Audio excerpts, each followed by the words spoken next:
ஜெய ஜெய சங்கர ஹர ஹர சங்கர ஜெய ஜெய சங்கர ஸ்ரீ காஞ்சி காமாட்சி சங்கர. அனைவரின் குடும்பத்திலும் பிரச்சனைகள் குறைகள் என அனைத்துமே இருக்கத்தான் செய்யும். இது அனைத்துமே நீங்குவதற்காக பெரியவா அவர்கள் அதாவது நிலைவாசலில் இந்த வாஸ்து தீபத்தை ஏற்றி வை, உனக்கு இருக்கின்ற குறைகள் ஆகட்டும் பிரச்சனைகள் ஆகட்டும் பண கஷ்டம் என அனைத்துமே நீங்கிவிடும் என்பது போல அவர் கூறியிருக்கிறார். அது என்ன தீபம், அந்த தீபத்தை நாம் எவ்வாறு ரெடி பண்ண வேண்டும், அதற்கு என்னென்ன பொருட்கள் வேண்டும் என்பதை பற்றி தற்பொழுது காண்போம். அதற்கு முன்பாக நமது சேனலுக்கு நீங்க புதிய பார்வையாளராக இருந்தீங்கன்னா சப்ஸ்கிரைப் பண்ணிட்டு பாருங்க.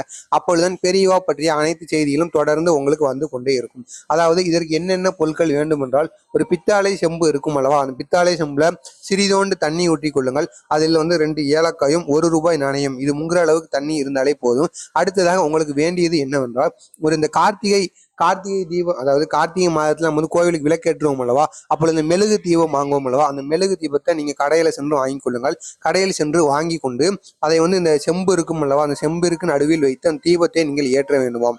இதை நீங்கள் எங்கு வைக்க வேண்டும் என்பதுதான் மிகவும் முக்கியம். நிலைவாசல் இருக்கும் அல்லவா, நிலைவாசலில் வலது பக்கத்தில் வைக்க வேண்டும். அது நிலைவாசலுக்கு மேலேயும் வைக்கக்கூடாது, நிலைவாசலுக்கு எதிர்ப்புறம் அதாவது வீட்டிற்கு வெளியேயும் வைக்கக்கூடாதுங்க. நிலைவாசல் அந்த படி இருக்கும் அல்லவா, அந்த படிக்கு முன்னாடியே உங்க வீட்டுக்குள்ளேயே அந்த நிலைவாசல் படிக்கு முன்பாகவே வலது பக்கத்துல இந்த தீபத்தை நீங்க ஏற்றி வைக்கணுமா. இந்த தீபத்தை ஏற்றி வச்சுட்டு அடுத்து ஒரு மந்திரத்தை வர கூறணுமா. அது என்ன மந்திரம் என்பதை தற்பொழுது கூறுகிறேன். அந்த ஒரு வரி மந்திரத்தை, அதாவது இந்த தீபத்தையும் செம்பையும் என்னால் வாங்க முடியாது என்று கூறுபவர்கள் உங்களது வீட்டிற்கு முன்பாகவே, அதாவது நிலைவாசலுக்கு முன்பாகவே உங்கள் வீட்டிற்குள் ஒரு ஸ்டார் நட்சத்திரம் இருக்கு அல்லவா, அந்த நட்சத்திரம் மாதிரி ஒரு கோலத்தை போட்டுக் கொள்ளுங்கள். கோலத்தை போட்டு அதை பூக்களால் அலங்கரித்து அதற்கு நடுவில் ஒரு நல்லெண்ணெய் தீபமோ அல்லது நெய் தீபமோ ஏற்றி கொள்ளுங்கள். ஏற்றி விட்டு அந்த முக்கியமாக இந்த தீபத்தை எந்த திசையில் வைக்க வேண்டும் என்பதுதான் மிகவும் ஒரு முக்கியமான ஒன்று. இது வடக்கு அல்லது கிழக்கு திசையை நோக்கி வைக்கலாம். வைத்து விட்டு உங்களுக்கு இருக்கின்ற குறைகளை நினைத்துக் கொள்ளுங்கள். அடுத்ததாக ஓம் வாசுதேவாய நமக, ஓம் புருஷாய நமக, இந்த மந்திரத்தை நீங்கள் அந்த தீபத்தை ஏற்றி வைக்கும் பொழுது கூறிக்கொண்டு உங்களுக்கு இருக்கின்ற பிரச்சனைகள் அனைத்துமே தீர்ந்து விடும் என்று ஒரு பாசிட்டிவான ஒரு மைண்டுடன் நீங்கள் நினைக்க வேண்டுமா. அப்படி நினைத்தால் தீர்ந்து விடுமாம். ஏனென்றால் அதாவது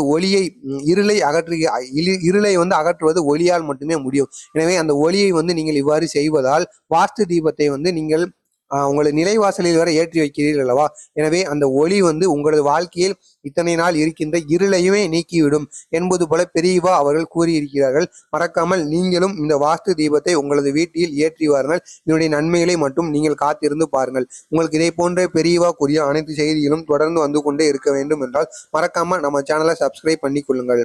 இந்த வீடியோ உங்களுக்கு பயனுள்ளதாக இருக்கும் என